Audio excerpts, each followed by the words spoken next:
Hello नमस्कार साथियों, मैं कौशल किशोर मिश्रा।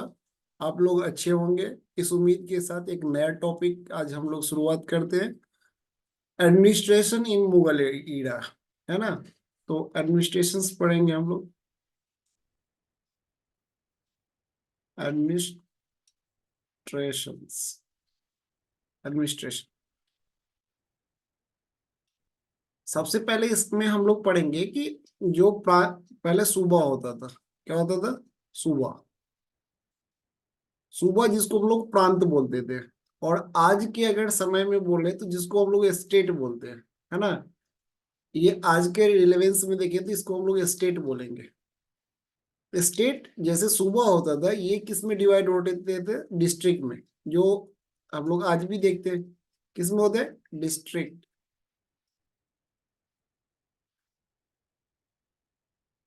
इस डिस्ट्रिक्ट को कहते थे सरकार, कहता था। क्या कहता था? सरकार कहा जाता था, है ना। फिर सरकार जो है परगना में, जो ये सरकार होता था ये परगना में डिवाइडेड होता था। परगना, या इसको महल कहते थे, ठीक है। और फिर परगना जो है ये विलेज में यानी गांव में डिवाइड होता था। गांव, जिसको कि विलेज कहा जाता है ना। अब ये देखेंगे कि ये पढ़ना जरूरी क्यों है। क्योंकि क्वेश्चन में आ जाता है कि सूबा जो है किस में डिवाइडेड था? सरकार में। सरकार किसके इक्विवेलेंट है? आज के डिस्ट्रिक्ट के इक्विवेलेंट है। स्टेट की इक्विवेलेंट क्या है? सूबा या प्रांत। परगना हम लोग कहते हैं, जिसको आज हम लोग देखते हैं कि ये जो डिस्ट्रिक्ट होता था आज किस में डिवाइड, ब्लॉक में डिवाइड होता है। ब्लॉक जो होते हैं गांव में यानी विलेज में डिवाइड होता है। तो ये परगना या माहौल महल होता है, ठीक है। सबसे जो प्रमुख अधिकारी होते थे इस समय में मुगल ईरा में, वो था मीर बख्शी का। मीर बख्शी। मीर बख्शी कौन होता था? इसको अगर हम लोग पढ़ेंगे तो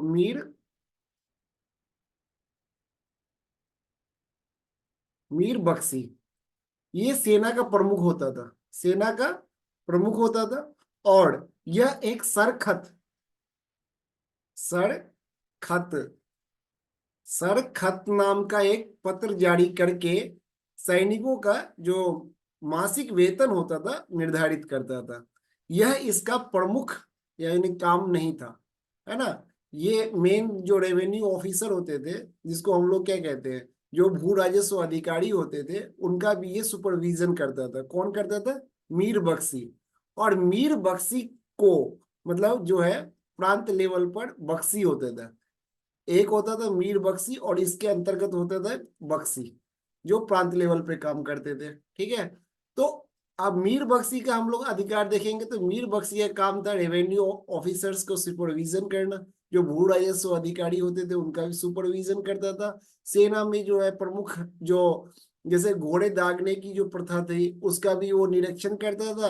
हुलिया प्रणाली जो थी जिसमें कि सेना को जो हुलिया निर्धारित किया जाता था उसका भी निर्धारण करता था। और साथ में जो सेना की जो सैलरीज यानी कि हम लोग मंथली बेस पे जो सैलरी दिया जाता था उसका भी निर्धारण सरखत नामक पत्र पे जो था ना हस्ताक्षर करके करता था। कौन करता था? मीर बख्शी करता था। तो मीर बख्शी एक इंपॉर्टेंट जो है हम लोग पोजीशन देखते हैं मुगल लीडर्स में। लेकिन ये इसका पूर्णतः काम नहीं था। इसके लिए इतिहासकार ने इनको क्या कहा है कि मतलब सैलरी जो हम लोग कहते हैं पे पे मास्टर का है। मास्टर पे मास्टर का है। जो इतिहासकार है, इतिहासकार जैसे कि सर जदुनाथ सर जदुनाथ जैसे इतिहासकार है, इन्होंने इनको पे मास्टर बोला। किसको? मीर बख्शी को। क्योंकि ये क्या करते थे? सैलरी भी निर्धारण करते थे। तो सैलरी निर्धारण मतलब सैलरी देने का काम करते थे। लेकिन इनका ये काम परमानेंटली या स्थायी रूप से नहीं था। इसके लिए एक जो है पोजीशन था, वो क्या था? दीवान ए तन। दीवान ए दीवान ए तन। दीवान ए तन नाम का जो है वो क्या होते थे? ऑफिसर होते थे। और दीवान ए तन नाम के ऑफिसर ये क्या करते थे? जो सैलरी होता था, सेना के जो सैलरी होता था वो प्रदान करता था। ठीक है, तो मीर बख्शी का जो होता है ना प्रमुख कार्य क्या था, मीर बख्शी एक काम था सुपरविजन का। मीर बख्शी एक काम क्या था, सुपरविजन का। ठीक है, हम लोग कहते हैं मनसबदार, जो मुगल शासन में था कि मनसबदार जो है सबसे प्रमुख पद था, मनसबदार, है ना। मनसबदार की लगभग कितना श्रेणियां था, हम लोग कहते हैं लगभग 66 श्रेणियों में जो होते हैं ना मनसबदार प्रदान किए जाते थे, 66 श्रेणी, है ना। जैसे कि अबू फजल के आईने अकबरी में लिखा गया है कि ये 66 श्रेणी में दिया जाता था, 66 श्रेणी में। लेकिन 33 जो है प्रमुख थे, 33 प्रमुख थे। और 33 में 3 वर्ग होता था, क्लास होता था, 3 क्लास होता था।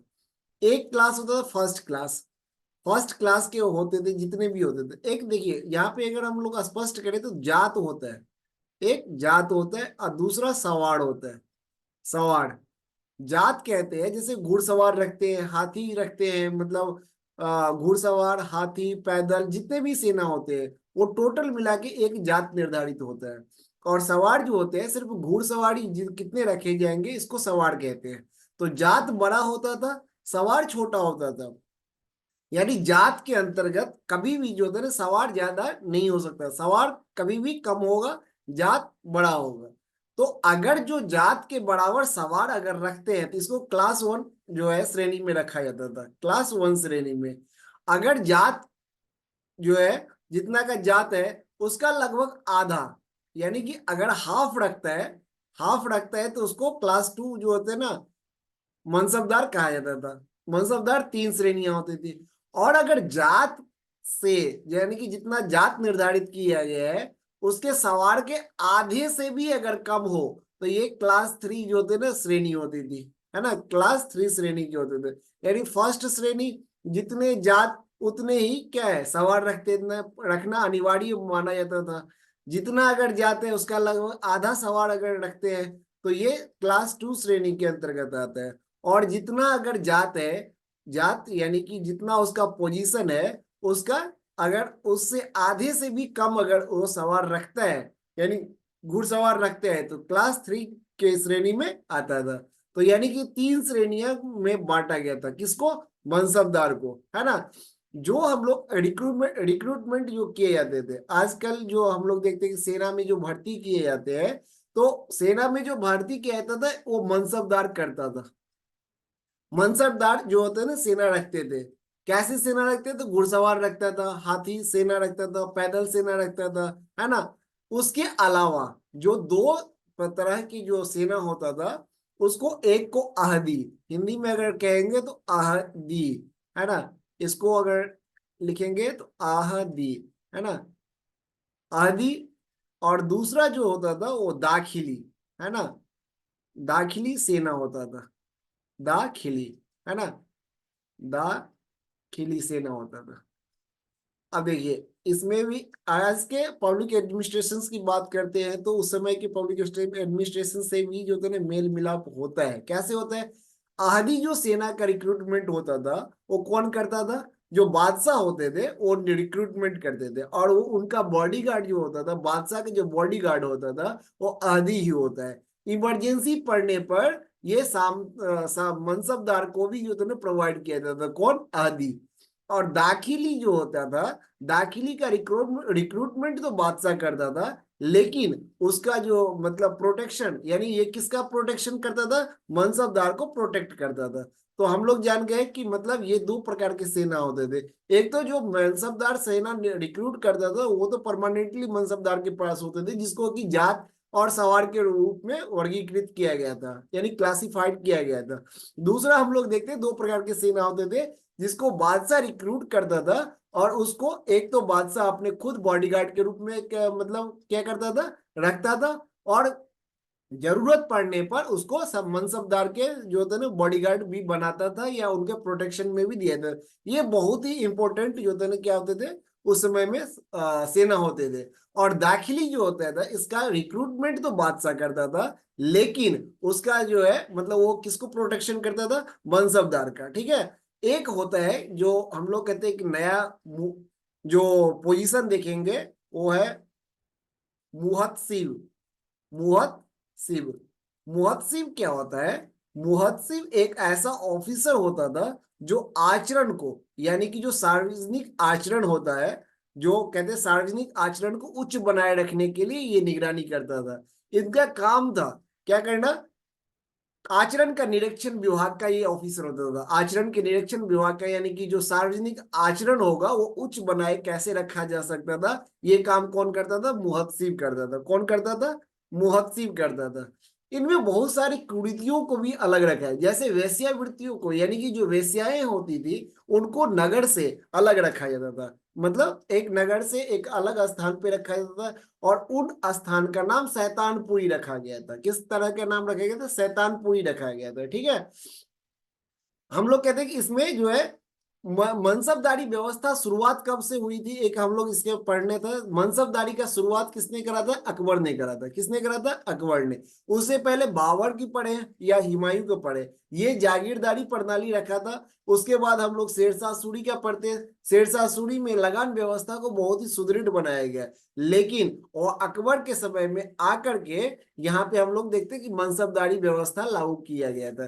तो मनसबदारी व्यवस्था में हम लोग देखते हैं कि 66 श्रेणी में लगभग जो है क्या किया जाता था? ये दिया जाता था। और 66 श्रेणी में लगभग 33 श्रेणी जो था वो क्या कहते हैं? इंपोर्टेंट था। ठीक है। तो इसमें यानी कि जब अकबर की बात करेंगे कि अकबर ने ही क्या करा था? अकबर ने ही क्या करता? अपने शासन के लगभग 40 यानी 40वें वर्ष में इन्होंने क्या किया था? जात और सवार को अलग, जात और सवार को दो भागों में बांटा था। तो जात भी समझ गए और सवार भी, हम लोग यहाँ पर जात बताए बताए थे, जात और सवार क्या होता है। ठीक है। इसके बाद अगर हम लोग देखेंगे कि एक हम लोग कहते हैं कि माल,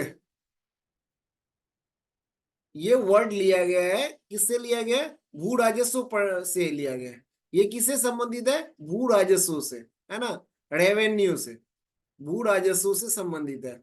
माल का संबंध किससे है? यानी मुगल ईरा में माल का संबंध भू राजस्व से है। ठीक है। एक हम लोग देखते हैं कि मुगल प्रशासन के समय में लगभग 1605 में पुर्तगालियों ने क्या लेके आया? तंबाकू लेके आया, टोबैगो, है ना। तो तंबाकू लेने लेके जब आया था, कब आया था? 1605 में। हम लोग देखते हैं किसी भी सोसाइटी में अच्छे जो कृत्य होते हैं, यानी अच्छा जो आचरण होता है या अच्छे चीज होते हैं, वो उतना डेवलप नहीं हो पाता जितना कि बुरे चीज का जल्दी डेवलपमेंट हो जाता है। तो हम लोग देखते हैं कि 1605 में पुर्तगाली लेके आया था तंबाकू, और 1617 ईस्वी तक इतना मतलब ये फैल गया था, तंबाकू पीने की आदत सबको लग गई थी कि इसको 1617 में जहांगीर ने निषेध घोषित कर दिया। मतलब लगभग बंद कर दिया, बंद कराया, निषेध घोषित कराया। ठीक है। निषेध जारी कर, इसके विरुद्ध निषेध जारी करना पड़ा। कब? 1670, लगभग ओनली 12 ईयर्स में। ठीक है। तो बहुत लोग पीने लगे थे।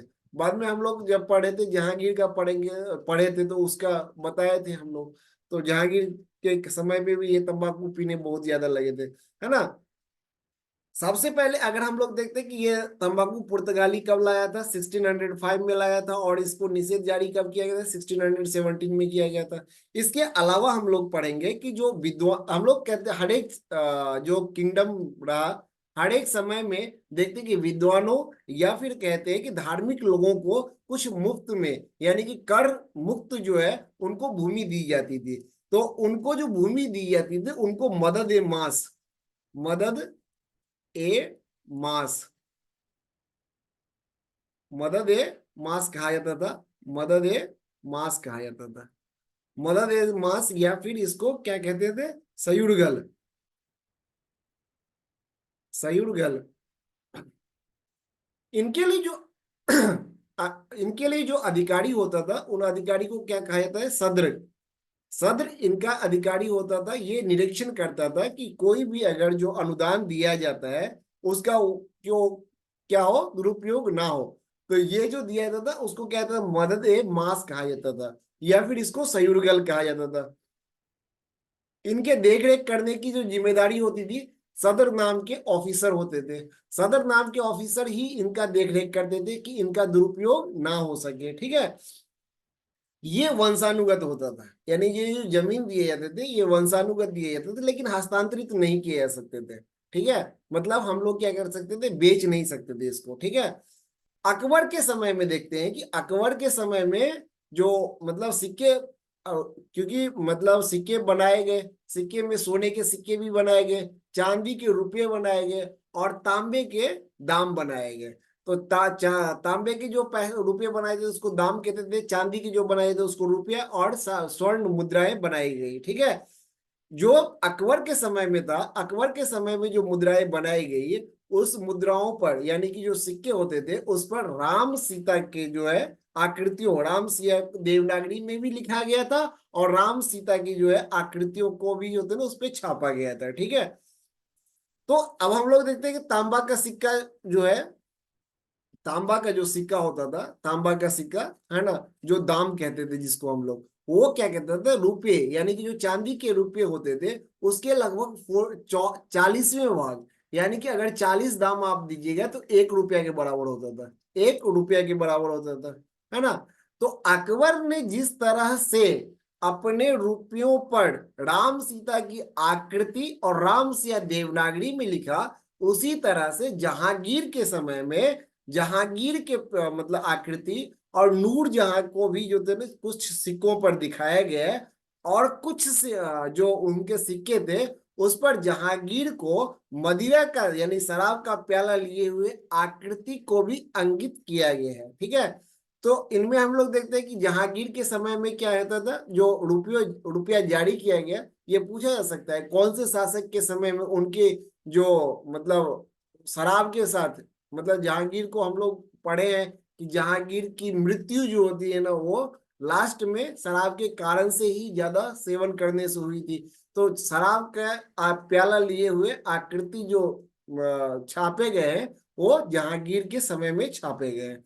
तो ये हम लोग देखते हैं कि मुगल के संबंध समय में ये एडमिनिस्ट्रेशन था। एडमिनिस्ट्रेशन में मतलब एक हम लोग सबसे मेन जो इम्पोर्टेंट रोल प्ले किया था वो था मीर बख्शी का। एक हम लोग ने देखा कि एडमिनिस्ट्रेशन में सबसे जो बड़ा था वो क्या था, प्रांत या सूबा। सूबा सरकार में डिवाइड थे, सरकार परगना या महल में डिवाइड था, बड़ा परगना, और या फिर महल जो था वो गांव में डिवाइड था। फिर बहुत सारे परगना को मिल के जो होता ना चकला बनाया गया था, इनको क्या कहा गया था, चकला कहा गया था। अभी हम लोग आगे पढ़ेंगे। ठीक है, तो अब हम लोग देखते हैं कि इससे क्वेश्चन कैसे आते हैं, जो हमारे यूपीएससी में आए थे या बीपीएससी में आया था या अदर स्टेट गवर्नमेंट के एग्जाम में आया हुआ है, उसको हम लोग देखते हैं, है ना। फर्स्ट क्वेश्चन है कि मुगल प्रशासन के दौरान जिले के जिले को किस नाम से जाना जाता था, किस नाम से जाना जाता था, तो ये था सरकार। क्या था, सरकार। अभी मैंने बताया सूबा को यानी डिस्ट्रिक्ट जो है, स्टेट को सूबा या प्रांत या डिस्ट्रिक्ट को क्या कहता था, सरकार कहा जाता था। ठीक है, तो ये हम लोग समझ गए। सरकार किस में डिवाइड थे, परगना या महल में, और महल फिर किस में डिवाइड थे, गांव में या विलेज में। बहुत सारे परगना को मिला करके बाद में चकला बनाया गया था। ठीक है, मुगल काल में जनपद जिला क्या कहलाया गया था, तो सरकार कहलाया गया था। दूसरा, मुगल काल में सेना का प्रधान निम्न में से कौन होता था। अभी मैंने बताया सेना का प्रधान कौन होता था, मीर बख्शी होता था, है ना। मीर बख्शी जो है क्या करता था, हुलिया और प्लस जो है दागने की जो प्रथा आई उसका भी सुपरविजन कौन करता था, मीर बख्शी करता था। मुगल शासन में मीर बख्शी का कर्तव्य था, क्या था, भू राजस्व अधिकारियों का सुपरविजन करना भी मीर बख्शी का क्या था, वो अधिकार था, मीर बख्शी करते थे। नेक्स्ट क्वेश्चन है कि मुगल साम्राज्य मूल रूप से एक सैनिक राज्य था, मुगल से जो राज्य था वो मूल रूप से एक सैनिक राज्य था। ये बहुत कंट्रोवर्शियल है, लेकिन इसका आंसर मतलब जो होता है ना पॉजिटिव में आता है कि ये था, क्योंकि हम लोग देखते हैं कि मनसबदार जो होता था वो भी सेना रखते थे, और इनके अपने भी दो सेना थे, आदि और दाखिली, है ना। यहाँ पे हम लोग मनसबदार के पास सेना होता था, और सेना के कारण से ही मुगल साम्राज्य का सुदृढ़ीकरण हो सका, है ना। तो ये हम लोग देखते रहे। और रीजन में दिया एजर्सन ये था, रीजन में दिया है केंद्रीय शासन व्यवस्था के विकास की प्राण शक्ति उनकी सैनिक शक्ति पर निर्भर थी। तो अब मैंने अभी बताया था कि सेना के कारण से ही मुगल साम्राज्य का सुदृढ़ीकरण हो पाया। तो ये दोनों सही आंसर है, तो एजर्सन भी सही है, रीजन भी सही है। नेक्स्ट क्वेश्चन, निम्नलिखित में से किसे मुगल सेना में चिकित्सक नियुक्त किया गया था?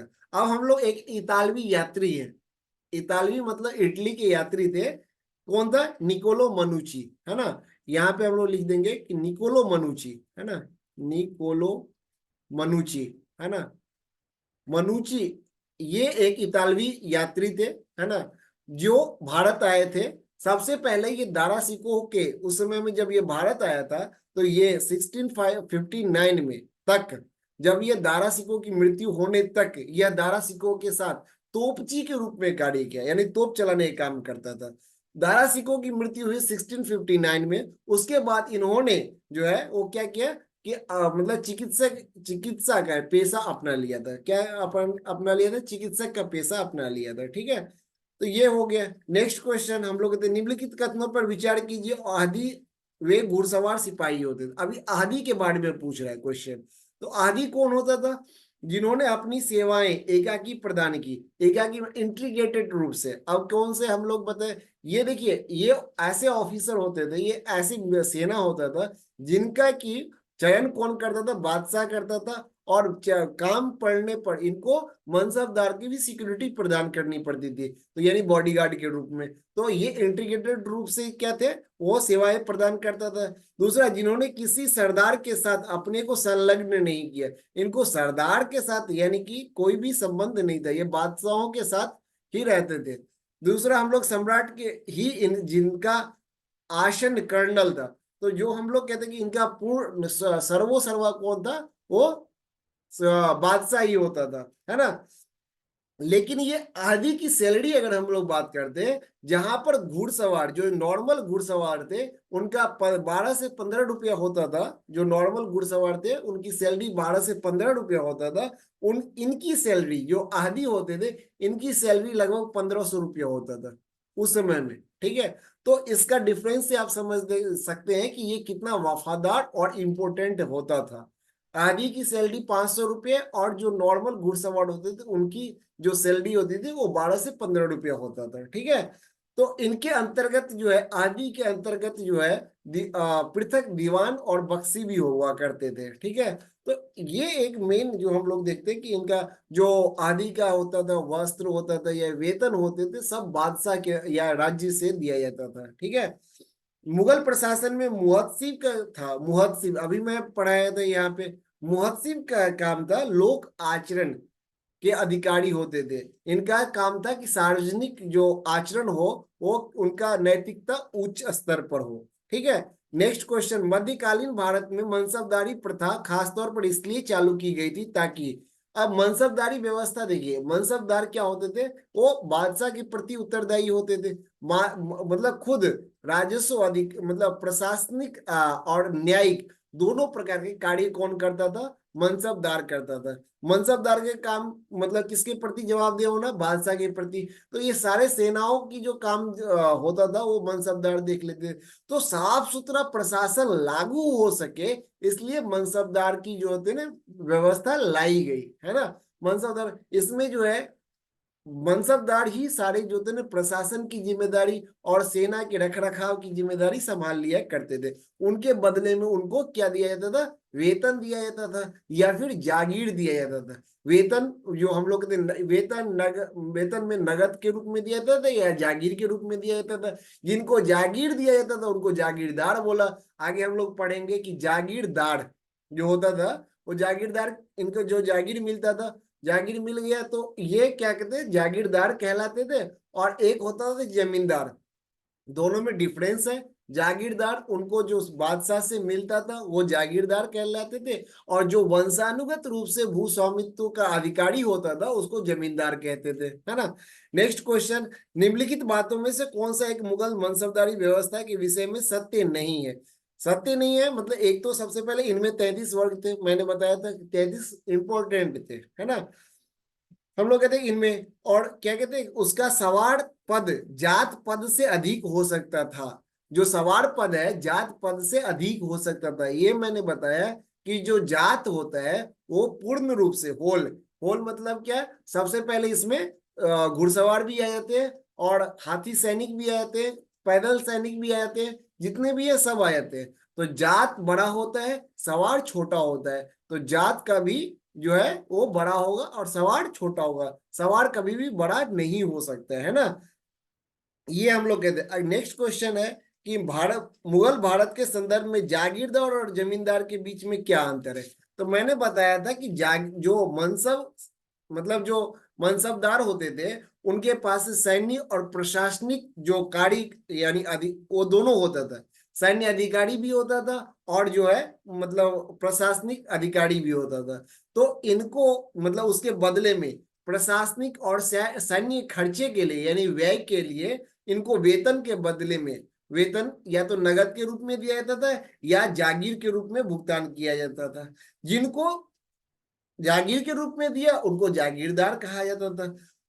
और जागीरदार क्या करते थे, इनके लिए न्यायिक और प्रशासनिक जो कार्य होते थे यानी कि उनकी जागीर के अंतर्गत वो क्या करते थे, वही निर्धारित करते थे। ठीक है। इनके विपरीत जो क्या होते थे, और इनका जो जागीर जो दिया जाता है, जैसे मान लीजिए कि वो जागीर के रूप में जो दिया गया है कि अगर उनका पीरियड खत्म हो गया है, मतलब उनका सेवा काल खत्म हो गया है, तो जागीर उनको पुनः वापस मतलब लौटाने होते थे। वहीं इनके विपरीत जमींदार की बात करेंगे तो जमींदार के पास अपने वंशानुगत जो उनकी भूमि भूस्वामित्व होता था उनके पास रहता था। और उनके क्षेत्र में जो उनका प्रभाव क्षेत्र था उसमें जो भू राजस्व वो इकट्ठा करते थे उसमें 11 to 15% लगभग जो होता है ना उनको किनके बाद मतलब 11 या 15% उनको मिलता था। और उसको क्या, और उसको बादशाह को दिया जाता था। ठीक है। कहीं कहीं तो हम लोग देखते हैं कि यहाँ पर 15% तक जो था ना उनको कर वसूली कर किया गया था, है ना। लेकिन इनका प्रभाव क्षेत्र अपने क्षेत्रों तक पूरा जो था ना क्या था, वर्चस्व स्थापित। ये भी काम करते थे, प्रशासनिक काम करते थे और सैनिक वाले काम भी करते थे। लेकिन इनका जो है फिर वंशानुगत होता था। वंशानुगत मतलब इनको जागीर वापस नहीं किया था क्योंकि इनका भूस्वामित्व तो जो है ऊपर से नीचे तक इनका ही अपना होता था, वंशानुगत होता था। ठीक है। ये इनका काम ये भी होता था कि जो कहीं पर अगर विद्रोह हो गया है तो विद्रोह का दमन का मतलब दबाने के लिए भी जो होते हैं ना जमींदार ही क्या आते थे, है ना। कि मुगल कालीन भारत में राज्य की आय का प्रमुख स्रोत क्या था। अब आय का स्रोत की बात करेंगे उस समय में तो भू राजस्व ही आय का प्रमुख स्रोत हुआ करते थे। मुगल सम्राट जिसने तंबाकू के प्रयोग का निषेध लगाया था। मैंने क्या बताया, तंबाकू लेके आया पुर्तगाली, कब लेके आया था 1605 में। और इस पे निषेध कब लगाया गया, 1617 में लगाया गया। और 12 साल के अंतर्गत ही इतने तंबाकू का सेवन होने लगा, तंबाकू लोग पीने लगे कि इनको बाद में निषेध जारी करके किसने किया था, तो जहांगीर ने किया था। मुगल प्रशासन में मदद ए मास इंगित करता है। अभी मैंने बताया था कि विद्वानों के लिए या धार्मिक लोगों को जो कर मुक्त जो जमीन दिया जाता था उनको क्या कहते हैं, मदद ए मास कहा जाता था, है ना। जिनका की निरीक्षण कौन करता है यानी सुपरविजन किसके अंतर्गत है, तो सद्र नाम की जो होते हैं ना अधिकारी होते थे। नेक्स्ट क्वेश्चन, मध्यकालीन भारत के ऐतिहासिक स्रोतों में चकला शब्द का प्रयोग किया गया। अब चकला शब्द का मैंने बताया था कि चकला जिस तरह से है, सर सूबा है, प्रांत है जिसको स्टेट कहते हैं, उसके नीचे है सरकार, सरकार के नीचे है परगना या अम्बाल। तो बहुत सारे परगना को मिला करके चकला बनाया गया। ठीक है। तो ये हम लोग देखते हैं। मनसबदारी व्यवस्था के संदर्भ में कौन सा कथन सही है। मनसबदारी व्यवस्था राज्य के कुलीन वर्ग से संबंधित थी जिसे अकबर ने प्रारंभ किया गया। और दूसरा हम लोग कहते हैं मनसबदारी का पद पद जो है पैतृक था, ये नहीं था। मनसबदार का पद पैतृक नहीं था, वो मतलब खुद के द्वारा अर्जित या फिर हम लोग सशर्त जो होते हैं सशर्त जो तो उनको दिया जाता था। बाद में उनके कोई भी पैतृक अधिकार नहीं होता था। और इनमें हम लोग कहते हैं मनसबदार की शुरुआत किसने किया था, तो मनसबदारी व्यवस्था की शुरुआत अकबर ने किया था। ठीक है। अकबर से पहले हम लोग देखते हैं बाबर और हुमायूं का, तो ये जागीरदार व्यवस्था था वहां पे। ठीक है। नेक्स्ट हम लोग कहते हैं कि मुगल काल में मनसबदारी प्रथा विद्यमान थी। नेक्स्ट क्वेश्चन, मनसबदारों का चयन योग्यता के आधार पर होता था। ये दोनों ही सही है, एजर्सन भी सही है, रीजन भी सही है। लेकिन दोनों एक दूसरे का व्याख्या नहीं कर रहे हैं, दोनों अलग अलग बात कह रहे हैं। ठीक है। तो हम लोग ये देखते हैं। नेक्स्ट क्वेश्चन, सभी मनसबदार सेना के पदाधिकारी नहीं होते थे। ये क्वेश्चन का आंसर सही है क्योंकि देखिए मनसबदार दो मतलब या तो सेना हो सकते थे, सेना के अधिकारी को भी मनसबदार बनाते थे, या फिर जो सैन्य अधिकारी नहीं होते थे उनको भी मनसब प्रदान किया जाता था। ऐसा नहीं होता था कि सेना के अधिकारी को ही मनसब प्रदान किया जाता था, ये दोनों सैन्य और असैन्य अधिकारी दोनों को भी प्रदान किया जा सकता था। ठीक है, नेक्स्ट क्वेश्चन, दीवाने तन। हम लोग देखते हैं कि यहाँ पे बहुत सारे जो होते हैं ना, क्या होते हैं कि मतलब जैसे कि हम लोग दीवाने तन होता था, तो दीवाने तन का काम होता था जागीर व वेतन को देखना। मैंने बताया था मीर बख्शी जो था, मीर बख्शी क्या करता था, एक दीवाने तन नाम की जो उनके अंतर्गत जो अधिकारी होते थे वो परमानेंटली वो वेतन देने का काम करता था, लेकिन मीर बख्शी उसका सुपरविजन कर सकते थे। जो है मुस्तारफी, मुस्तारफी क्या करता था, राज्य की आय और व्यय जो होता था, जो इनकम और एक्सपेंडिचर होता था उसका सुपरविजन करता था। और मुसरिफ होता था, मुसरिफ कौन कर होता था कि जो प्रमुख घटनाएं होता था या फरमानों का सूचीबद्ध करना इनका काम था। कौन का, मुसरिफ का, मुसरिफ, मुस्तारफी, दीवाने तन, मुसरिफ, और एक होता था वकिया नवीस। कार्यालयों को संभालने का काम जो होता है ना, कौन करता था, वकिया नवीस करता था। ठीक है, नेक्स्ट हम लोग क्वेश्चन कहते हैं कि मतलब एक कहते हैं कि किसके समय में कौन दीवान था। जैसे कि हम लोग कहते हैं बादशाह अकबर के समय में कौन दीवान था, मुजफ्फर खान था। हम लोग कहते हैं जहांगीर के समय में कौन था, तो गियास बेग एतमादुद्दौला। हम लोग जहांगीर के समय में पढ़े थे कि नूर जहां के पिताजी और एतमादुद्दौला गियास बेग है ना, गियास बेग। शाहजहां के समय में सादुल्ला खान था, और जो औरंगजेब के समय में जो था ना वो कौन था, असद खान था। ठीक है, रामसिया जो हम लोग कहते हैं कि देवनागरी रूप में किसके सिक्कों पर लिखा गया, तो अकबर के समय में ये लिखा गया था। मुगल शासन में तांबे का सिक्का क्या कहलाता था, दाम कहलाता था। निम्नलिखित में से किस शासक ने शाहरुख नाम के चांदी का सिक्का चलाया था, तो ये बाबर ने चलाया था। बाबर के समय में जो चांदी के सिक्के होते थे उसको शाहरुख कहा जाता था।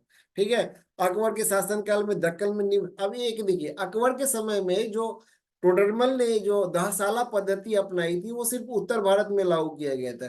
दक्षिण भारत में यानी दक्कन के क्षेत्रों में जो भू राजस्व वसूल करने का जो मतलब प्रक्रिया था, वो था किस पे, हल की संख्या।